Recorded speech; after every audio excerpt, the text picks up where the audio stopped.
Again, if I might, Javier, I'm a little confused. When the committee was formed in the Reagan years to investigate Iran-Contra by the Democrats, Dick Cheney was actually the ranking Republican, and the Republicans all served.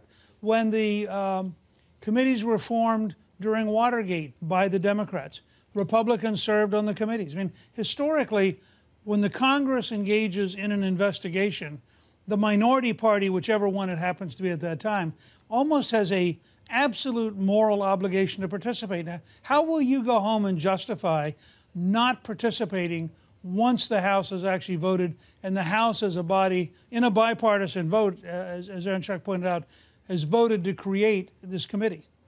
And Newt, I think you're absolutely right. We have a moral obligation to do this in the right way. And so therefore, we're asking Republicans to make sure this is a fair and balanced and nonpartisan affair. And it so far looks like it's not going to be any of those things. It's unlimited in the amount of money that can be spent. It's indeterminate how long it will last. The scope of it is undetermined.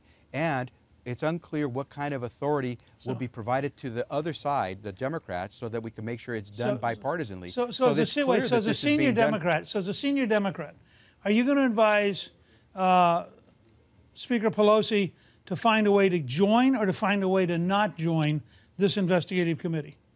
I would like to make sure that if the Speaker Boehner, believes that we have to have an 8th investigation, that he's going to make sure it's impartial and it's done in a balanced way. So far, that hasn't been the case, and we see that it's being done for campaign purposes. You and I both, I used to serve in the House, as you'll remember. We've both been down this road. Yes. In the end, yes or no, do you have an obligation morally to participate in a committee once it's been created?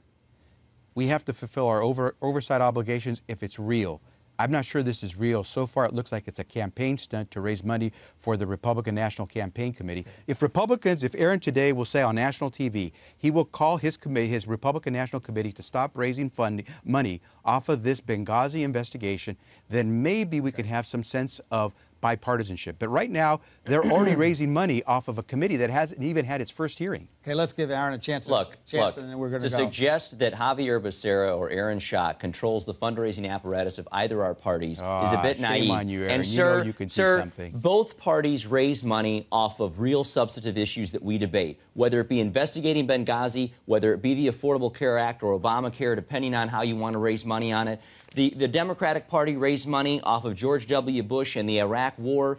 They've raised money off of environmental issues, off of Keystone Pipeline. You guys have sent out all kinds of fundraising mail on environmental concerns with Keystone. So, look, both sides, political apparatuses, do what they do to raise money, and they drive whatever issue, the hot topic issue of the day. You know what that should not determine our decision on whether or not we do the real work. I'm actually going to take the moderator's privilege here and say there would be those who would disagree with the idea of raising money off poor dead Americans. But